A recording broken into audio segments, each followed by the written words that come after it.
in the booth. It's your boy Vi.levinci, aka Haitian Prince, aka Vi.theGreat. I'm here you're with Haitian too. That's why you were asking me that. Yeah, okay. Gotta rep the Zoes. We out here for all my Zoes. She worked with Zoes too, so go follow her. Mercedes from the streets. Mercedes Streets. Mercedes Streets. Yeah. Mercedes Streets. Follow on IG. Her link will be in the bottom. Facebook links. It's all Mercedes Streets. Yeah. All Mercedes Streets. Yeah. So I mean, like any music is gonna be trigonometry. Okay. For sugar, you know. But anything social media is gonna be Mercedes Streets. Hottest in the hood. Live in the hood. We live in the hood right now. You don't even know it. But to go ahead and start with this conversation, let everybody know what you do. So what are you doing here in the industry? Like, what is your take? I feel like pretty much everything. I started out as a promoter. My really street team was where I started in high school, promoting parties, making mixtapes. It all started in high school. Oh, so you started in high school. So you were one of the ones to be going to Costco, getting candies, and then flipping it and selling to everybody else. Like, I'm not gonna lie. Yeah, we always had a hustle, right? Hey, that's good though. You always got a hustle. You gotta make money somewhere. But when I got a boombox with 2 tape decks, and started making my own mixtape just for myself, and then I was like, a DJ name? Then people would hear them and they'd be like, "Oh, make me one," and I'm like, "Damn, this is a business." So my dad always owned businesses, so I learned from him.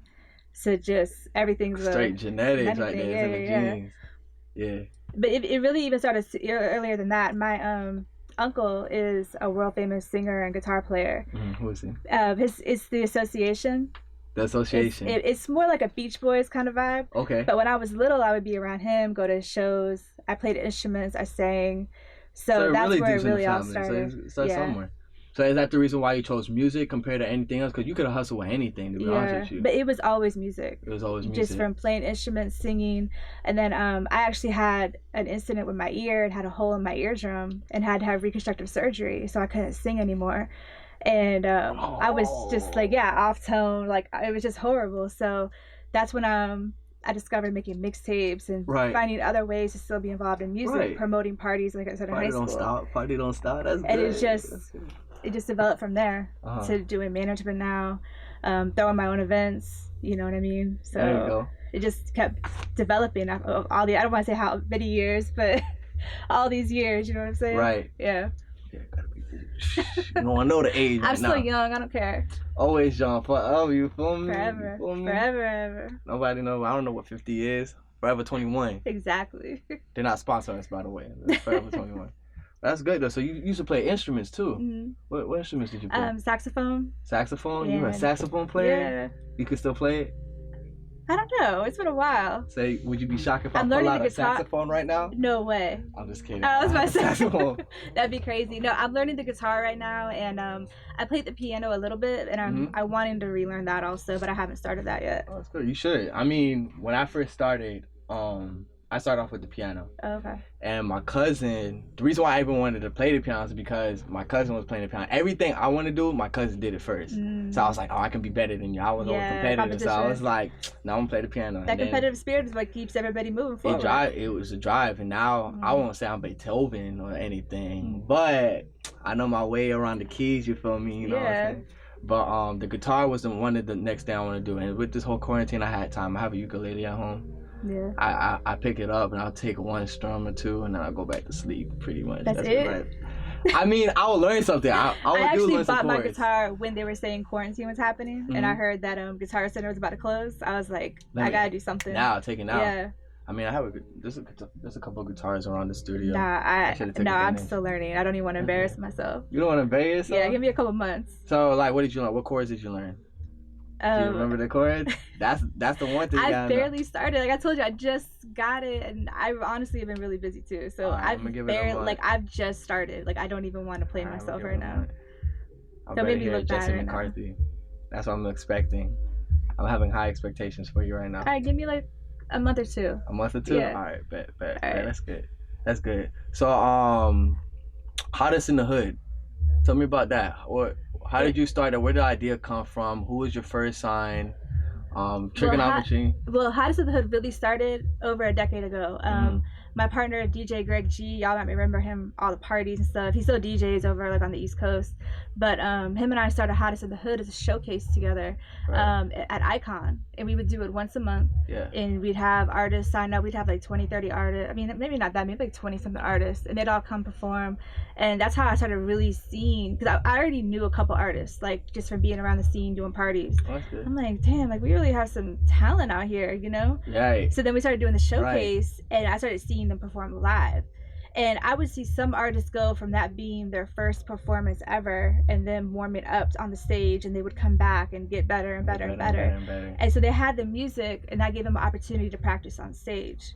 Right. Like Leak Baby actually won more trophies than anybody in the city when we were doing it a decade ago. What? And now Leak Baby got out, and he's got his album out. I mean, he's came so far. He's amazing. So that's somebody from the city. I feel like up next. I feel like. True. You know what I'm saying? Do you feel like you got somebody else next? So then, fast forward to about a year ago, I was I kind of like fell back a little bit from the scene, and I came back out. I was on the radio for a little while. Oh, you had your own life thing going on. I was on Next Level Radio on 98.5 with Don Apollo, Mr. Flick It Up, and DJ Goodfella. And that got me kind of, I was already feeling it back out, seeing like who I want to work with. And then being on the radio show, Granddaddy Salve is an artist that I manage, because he still does appearances in some shows. So like I help him out, you know? Right. So he was coming to do an interview, and I went outside to grab him, and there was a guy standing outside. So he's very confident. He's like, "Hi, my name is," with his real name. Right. And I'm just like, okay, that's weird. Nobody ever uses their real name. Well, so then Granddaddy Salve walks up. We all come in. He's like, "Oh, this is my nephew, Trigger." And I was like, "Oh, that's your rapper name." That's a you know what I mean? Okay, that's how you're supposed to introduce yourself now these days. I know, because I'm like, nobody's ever just come up to me and been like, "Hey, my name is," and their real name. It was just so funny to me. So then we're all inside. I interviewed Granddaddy South, and then DJ Goodfella's playing a song, and I'm like, "Who's that? I like the song, you know?" And he's like, "Oh, that's his song," and it was Sugar's song. What? And I was just like, damn, man, this, like, he has the confidence, he's got the look, he's got the music. I'm like, I mean, if I'm gonna work with anybody, you want somebody that on your team, somebody like that, and somebody who is friendly and like outgoing. I've worked with artists before and taken them to meet DJs and meet other people, important people, and they don't know how to talk to people. No matter how much you prep them, I don't know if it's a shy thing or a stuck up thing. They feel like they don't have. So let me stop you there. Let me ask you that as a question.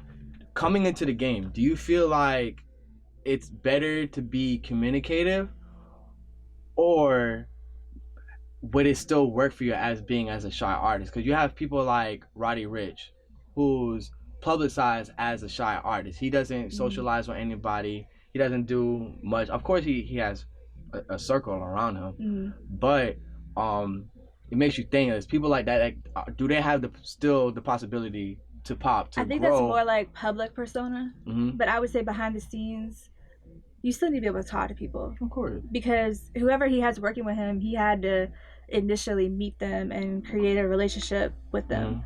You know what I mean? So like, I just know if I take you as an artist to go meet certain people, I need to know that you're at least going to be personable.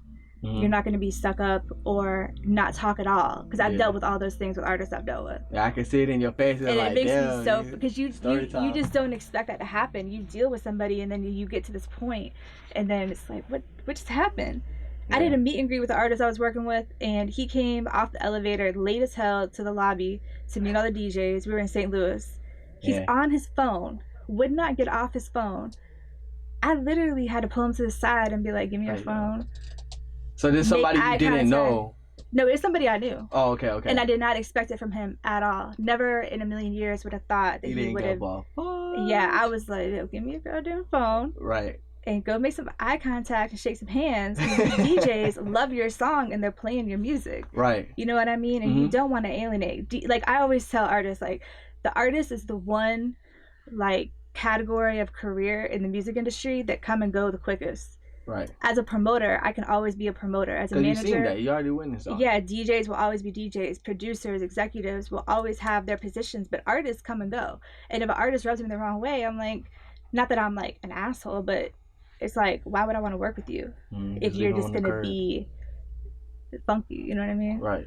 So, I just feel like you have to be yourself, but be personable, talk to people. I mean, this is the industry that, you know, we could really pick and choose who we want to work with. It's not like I'm a doctor and you're coming in as a client and I have to deal with you because you're in my face. Like, no, I can really be like, fuck off. I'm not going to be disrespected. Right. You know, because I've been through it all, and I'm just like, I'm done. Go find somebody else. So let me ask you this. Now that all being said, when you started working with Trigger, Mm-hmm.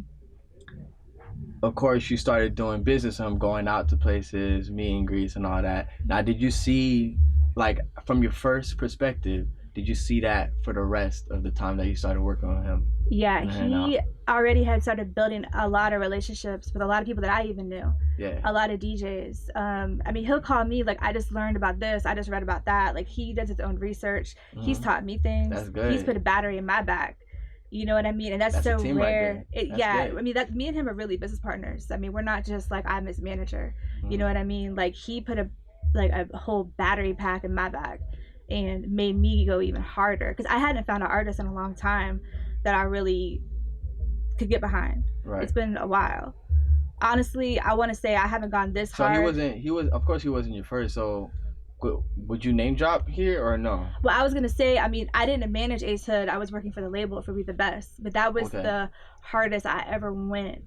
And then when that went sour, it really kind of killed my heart. My hip hop heart was broken. You know what I mean? So when that whole situation went sour, it was like, you know what I mean? Mm. But that was years ago. And now fast forward to Trig, and it's like I got all that passion back. Right. I had lost that passion.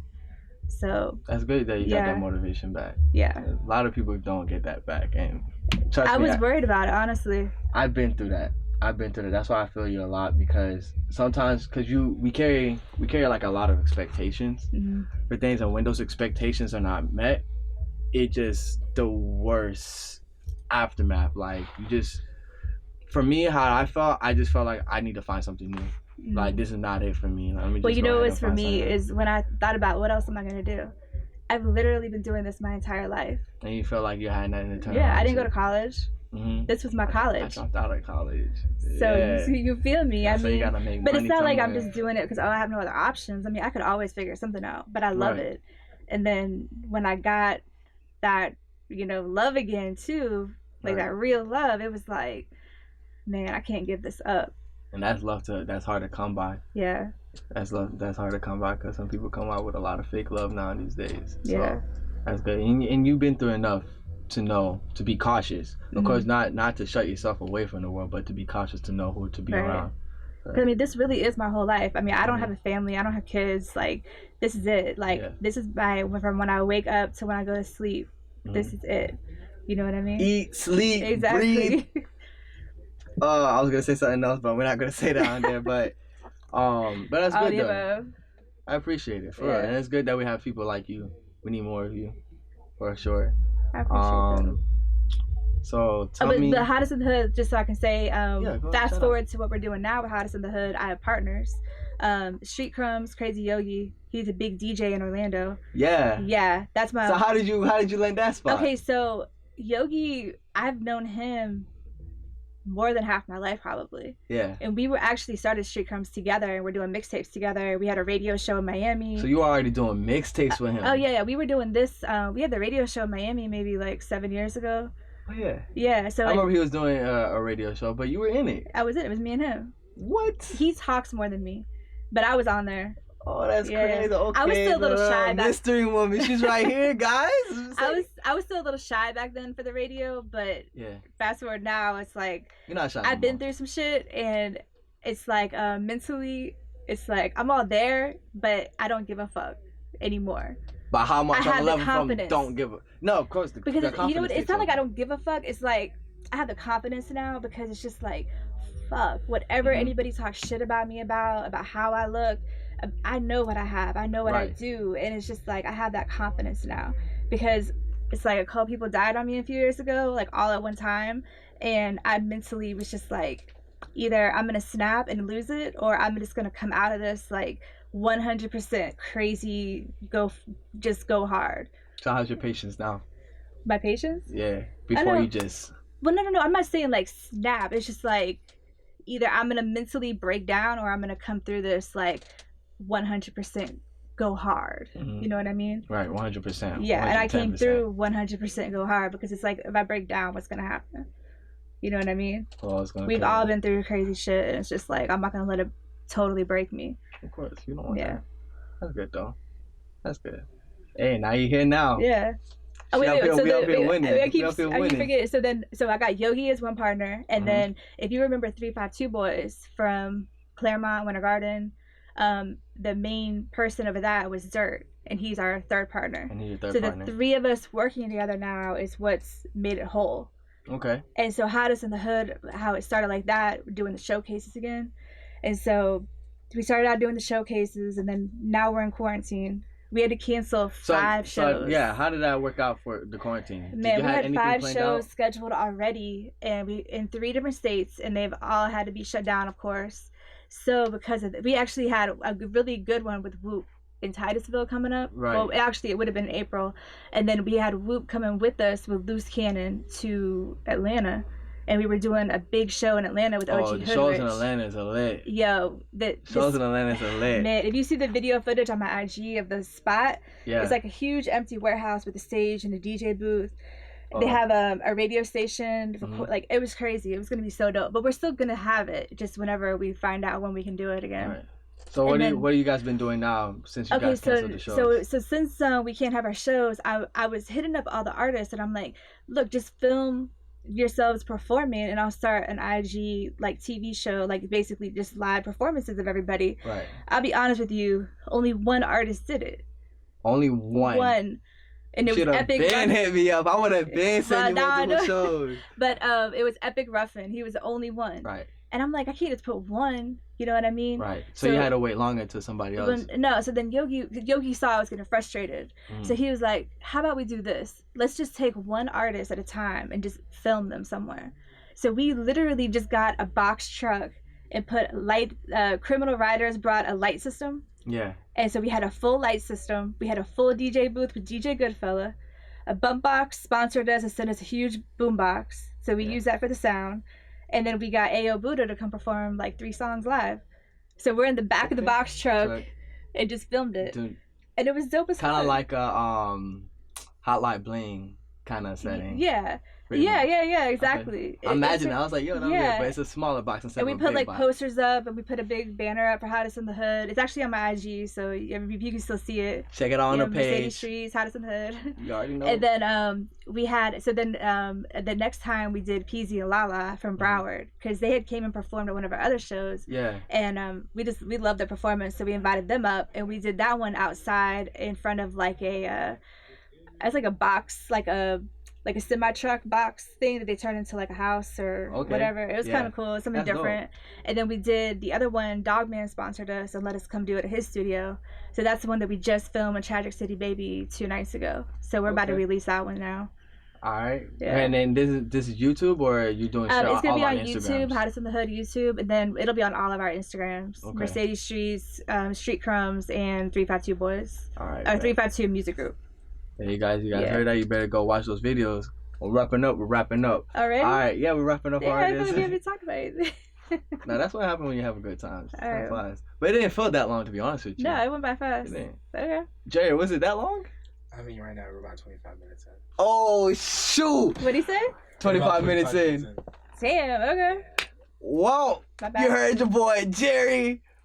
This been live in the booth. Like we mentioned before, all of the links and hyperlinks will be on the bottom of the page.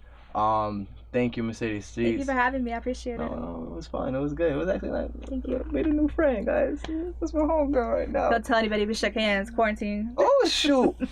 We got hand sanitizers. But look, you might find me on her page soon. Go follow FEMA. Go follow Jerry Price and Mercedes Streets, and your boy Vi.levinci has been live in the booth. We out.